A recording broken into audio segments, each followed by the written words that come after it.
కైలా, బాబీ వాళ్ళిద్దరూ కూడా స్కూల్కి రెడీ అయ్యి వస్తారు. ఇంతలో అక్కడ ఉన్న సన్నీని మాత్రం పని మనిషి దగ్గరుండి రెడీ చేసి సన్నీని బయలుదేరించుతుంది. అది చూసి బాబీ, కైలా వాళ్ళిద్దరూ కూడా చాలా బాధపడుతూ ఉంటారు. ఇక పని మనిషి సన్నీకి మాత్రమే చేసి తనైతే అక్కడి నుండి వెళ్ళిపోతుంది. అది చూసి బాబీ చాలా బాధపడుతూ ఉంటాడు. ఇక కైలా అయితే రారా డాషు, మనం కూడా స్కూల్కి వెళ్ళిపోదామని చెప్పి అంటుంది. దాంతో అక్కడ ఉన్న బాబీ అయితే నువ్వు వెళ్ళు కైలా, నేను రాను అని చెప్పి అంటాడు.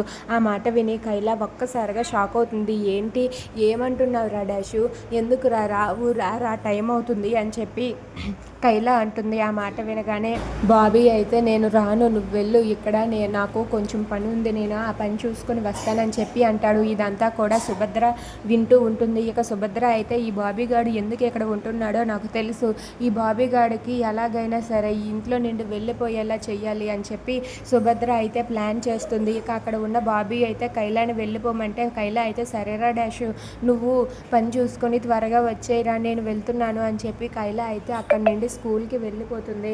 ఇక దాంతో అక్కడ ఉన్న సుభద్ర అయితే ఇదే మంచి అవకాశం, ఈ బాబీగాడు ఒంటరిగా దొరికాడు, వీడికి ఇప్పుడే లేనిపోని మాటలన్నీ నచ్చ చెప్పి ఇంట్లో నుండి వెళ్ళిపోయేలా చెయ్యాలి, తరిమి కొట్టేస్తాను వీడిని, వీడి అమ్మని ఇంట్లో నుండి వెళ్ళిపోయేలా చేస్తాను అని చెప్పి సుభద్ర ప్లాన్ చేస్తుంది. ఇక బాబీ ఒంటరిగా ఉండటంతో సుభద్ర బాబీ దగ్గరకు వెళ్ళి ఇలా మాటలు చెప్పి తనని నమ్మించాలని ప్రయత్నిస్తూ ఉంటుంది. ఆ మాటలు విని బాబీ అయితే ఇవన్నీ అబద్ధాలని అనుకుంటూ ఉంటాడు.